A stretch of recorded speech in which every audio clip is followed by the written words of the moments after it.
बहू की सस्ती साड़ियाँ। ये कहानी है नंदिता की।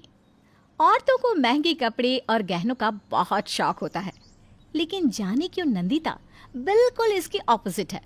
इसे कपड़ों का शौक तो बहुत है, लेकिन सस्ते वाले। एक दिन सुबह सुबह, अरे ओ भैया इधर आना, ये साड़ियाँ कैसे दी? बहू, ये फेरी वाले को घर क्यों बुलाया है? और ये साड़ी है, सब्जी नहीं जो पूछ रही है कि कैसे दी। मम्मी जी, अब फेरी वाला है तो मोल भाव तो करूंगी ना मैं। हाँ तो भैया, कैसी है साड़ियाँ, दिखाना तो। साड़ी तो एकदम झक्कास है मैडम, लेकिन आपको देखकर लगता नहीं कि आप पर सूट करेगी। क्यों, ऐसा क्यों? आप लोग बड़े लोग हैं, और बड़े लोग तो वो माल से कपड़े खरीदता है ना। ऐसी साड़ी तो आपके यहाँ की नौकरानी भी ना पहनती होगी। अरे नहीं नहीं भैया, ऐसी बात नहीं है, हम बराबरी में बिलीव करते हैं। चलिए अब जल्दी से ये सब साड़ियाँ पैक कर दीजिए। सारी साड़ी कौन फंक्शन है का, या मैडम जी किसी को देना है आपको? अरे थोड़ी सी तुमसे बात क्या कर ली, तुम तो सर ही चढ़ गए। साड़ी बेचने आए हो, साड़ी बेच कर निकलो। बताओ कितना हुआ? अब 500 के हिसाब से 10 साड़ी का हुआ 5,000 रुपया। वाह, मॉल में तो 5,000 में एक साड़ी ना आए, और मैंने घर बैठे 10 साड़ी खरीद ली। वाह नंदिता, तेरा जवाब नहीं। अच्छा ठीक है भैया, दे दो। फेरी वाले की जाने की बाद हो गई खरीदारी? लुटा दी होगी मेरे बेटे के 1 महीने भर की कमाई। क्यों? नहीं नहीं माँ जी, कैसी बात करती हो आप? आप 10,000 की एक साड़ी लाती हो, मैंने 5,000 में 10 साड़ी खरीद ली। ला दिखा तो। छी, इसे तो मैं घर का पोछा भी ना बनाऊं। माँ जी, अब ओवर हो रहा है। हाँ, ये जो साड़ी आप पहन रही हो ना, ये भी 500 की ही थी, और आप इसे अपनी फेवरेट साड़ी की लिस्ट में शामिल करती हो। अच्छा ठीक है, जा घर के काम करने लग। ऐसे ही नंदिता आए दिन सस्ती साड़ियों की खरीदारी किया करती थी, और आए दिन बदल बदल कर साड़ी पहनती, जिसे देखकर उसकी सास गुणवंती को बड़ी जलन होती। ये लाल पटोला आए दिन बदल बदल कर साड़ी पहनती रहती है, और एक मैं इस 10,000 की साड़ी को 1 साल से घिसा रही हूँ। इससे अच्छा तो बहू की तरह मैं भी सस्ती साड़ियाँ लेके बदल बदल कर पहनूं। अब बहू एक बात बता, तू इतनी सस्ती साड़ियाँ खरीदती है, ये कितने दिन तक चलती होगी हैं? सासू माँ तो एक साड़ी को 2 साल तक पहनती है, और तब भी उनकी साड़ी नई जैसी दिखती है। अगर मैंने उन्हें मेरी साड़ियों का सच बता दिया, ये तो मेरी जान ही ले लेंगी। माँ जी, मेरी साड़ी ना लंबे समय तक नए जैसी दिखती है। आपकी साड़ी देखो कितनी पुरानी सी लग रही है, इसका तो रंग भी उड़ सा लग रहा है। हाँ बहू, इसलिए मैं सोच रही हूँ कि तू चलकर मुझे भी कुछ सस्ती साड़ियाँ दिलवा दे। जिसके बाद नंदिता सास को शॉपिंग पर ले जाती है, जहाँ वो गुणवंती को सस्ती सी साड़ियाँ दिलवा देती है। ठाकुर जी की कृपा से बड़ी किफायती बहू मिली है, सस्ते में अच्छा ढूंढ कर लाती है। फिर गुणवंती जी नंदिता की दिलाई हुई साड़ियाँ बड़ी खुशी से पहनकर मोहल्ले भर में खूब शो ऑफ करती है। अरे ओ कमला, ये देख, मेरी बहू ने मुझे साड़ी दिलाई है। बड़ी सुंदर है, कितने की ली? सच बता दिया तो इन लोग तो मेरा मजाक उड़ाएंगे। अब पूरे 20,000 की है, ब्रांडेड साड़ी है। लेकिन ये तो कोई सस्ती सी साड़ी दिख रही है। अब मुझे पता है तुम लोग मुझसे जलती हो ना, इसीलिए ऐसा कह रही हो। ऐसा नहीं है, जो दिख रहा है मैं तो वही कह रही हूँ। खैर बैठो गुणवती बहन, कमला तू भी बैठ, मैं चाय बना कर लाती हूँ। लेकिन ये क्या, गुणवंती जी जैसे ही बैठने जाती है, उनकी साड़ी पीछे से टर्र फट जाती है, और वो शर्म से पानी पानी हो जाती है। 20,000 की साड़ी ब्रांडेड साड़ी। दोनों गुणवंती पर खूब हंसती है। वहीं गुणवंती लज्जित होकर घर आ जाती है। सब मेरी ही गलती है, मैं ही फालतू में शो ऑफ कर रही थी। साड़ी का कपड़ा खराब होगा, हो जाता है कभी कभार। लेकिन ये क्या, नंदिता ने अपनी सास को जितनी भी साड़ियाँ दिलाई थी, सभी साड़ियाँ एक एक करके कुछ ही दिनों में फटकर खराब हो जाती है। नंदिता, अरे ओ कल बुही करम जली कहाँ है? क्या हुआ माँ जी, बड़ी गुस्से में लग रही हो? और ये आपकी साड़ी कैसे फटी? वही तो मैं पूछना चाहती हूँ। तूने कहा था तेरी साड़ियाँ लॉन्ग टर्म चलती है। अरे 5 दिन भी नहीं हुए ये साड़ियाँ खरीद के, 5 साड़ी फट गई। आज के बाद इस घर में सस्ती साड़ी दिखनी नहीं चाहिए, वरना तुझे भी इन साड़ियों की तरह कौड़ियों के भाव में तेरे मार के छोड़ाऊंगी। अरे नहीं नहीं माँ जी, कैसी बात करती हो? मैं तो आपका ही खर्चा बचा रही थी ना। खर्चा बचा रही थी?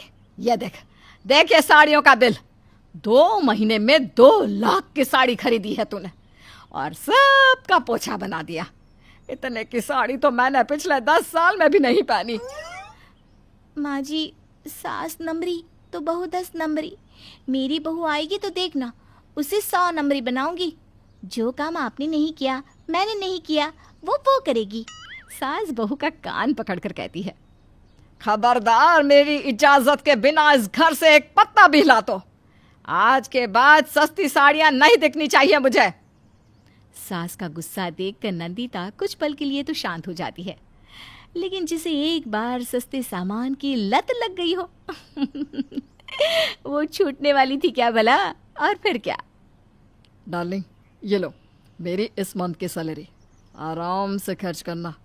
इस बार थोड़े पैसे कम मिले हैं ना। डोंट वरी, ओके जी। फिर एक दिन, नंदिता, कल मौसी की बेटी की शादी है, हमें वहाँ जाना होगा। ठीक है जी। अरे ये क्या, मेरे पास तो एक भी अच्छी साड़ी नहीं है, सब पुरानी हो गई है। अब क्या करूं? इस महीने तो पैसे भी बहुत कम आए हैं। एक काम करती हूँ, सस्ती सी साड़ी ले लेती हूँ, माँ जी को क्या ही पता चलेगा।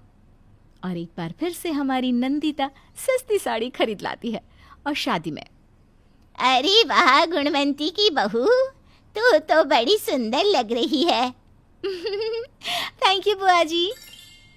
भाभी, आपकी साड़ी बहुत ही प्यारी है, कहाँ से ली?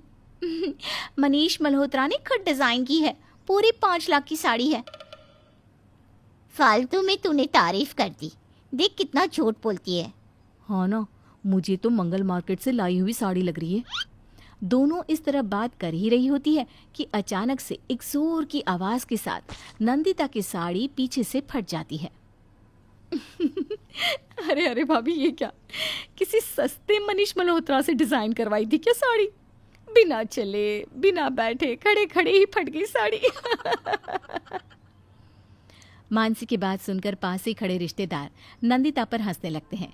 वहीं नंदिता को बहुत शर्म आती है और वो वहां से चली जाती है घर पर। और खरीदो सस्ती साड़ियाँ, रिश्तेदारों के सामने इज्जत की धज्जियाँ उड़ा दी ना। माँ जी, अब आप तो मुझे ताने मत मारो। ताने सुनने का काम ही मत किया करो ना फिर। देखा नहीं वो तेरी बुआ सास की बेटी कैसे मजाक बना रही थी तेरा। बहू, मुझे अच्छा नहीं लगता कि कोई तुझे कुछ कहे, तू समझती क्यों नहीं? सास की बातें सुनकर नंदिता भावुक हो जाती है। माफ करना माँ जी, अब से मैं कभी सस्ती साड़ियाँ नहीं खरीदूंगी। जिसके बाद नंदिता अपनी सास की बात मानकर किफ़ायती कपड़े खरीदने लगती है।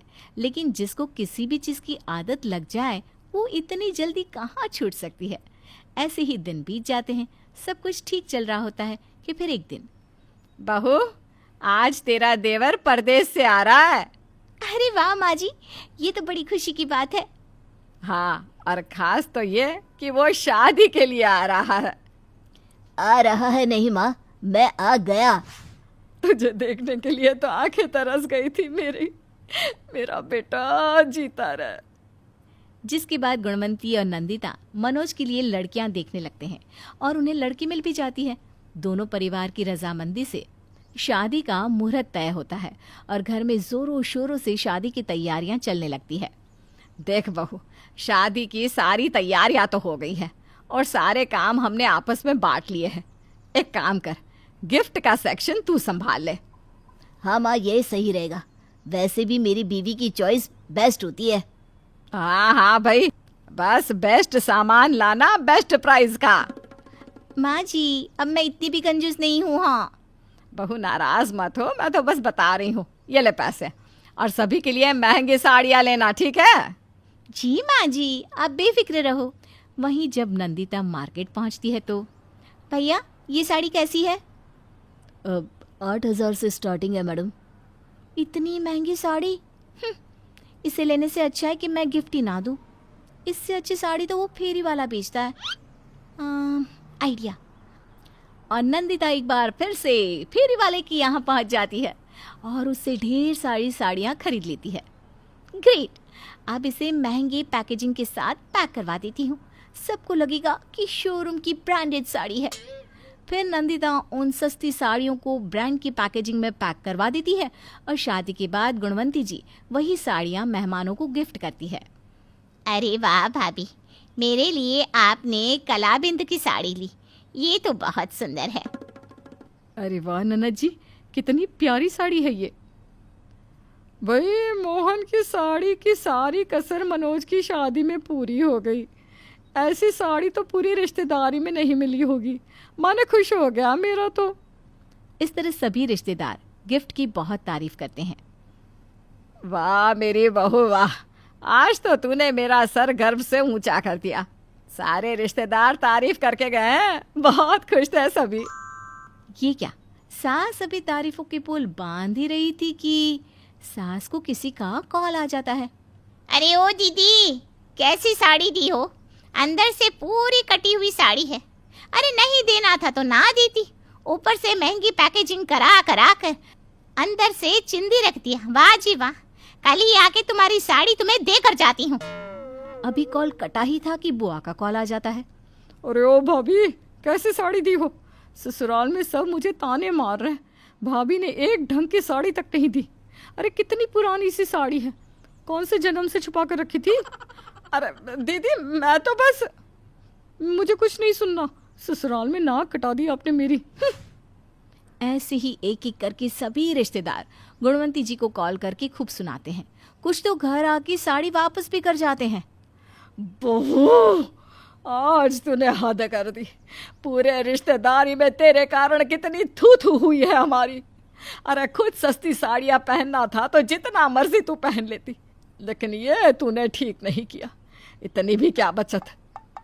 माफ करना माँ जी, मैंने सोचा कि रिश्तेदारों को क्यों इतना महंगा देना, इसलिए बस सस्ती साड़ियों पर महंगी पैकेजिंग करवा ली। लेकिन माँ जी, मैं इतनी भी बुरी नहीं हूँ। पता है, मैं आपके लिए खास सब्यसाची की साड़ी लाई थी। अच्छा बहू, तो ये है तेरी सब्यसाची की साड़ी? सास बहू को साड़ी दिखाती है जो कि बहू ने गुणवंती जी के लिए लाई थी। वो अंदर से जगह जगह जली हुई होती है। माफ कर दो माँ जी, गलती हो गई। अब से कभी मैं ऐसा कुछ नहीं करूंगी। ऐसा करने की सोचेगी भी ना तो तेरी हड्डियों का चूरमा बनाकर तुझे ही ना पिला दूं। सुधर जा बहू, अब भी समय है। इतना बवाल होने के बाद फाइनली नंदिता की सस्ती साड़ियों का भूत अच्छी तरह उतर जाता है और उसे ये बात अच्छी तरह समझ में आ जाती है कि सस्ता रोए बार बार, महंगा रोए एक बार। जिसके बाद दोनों सास बहू हंसी खुशी रहने लगती हैं।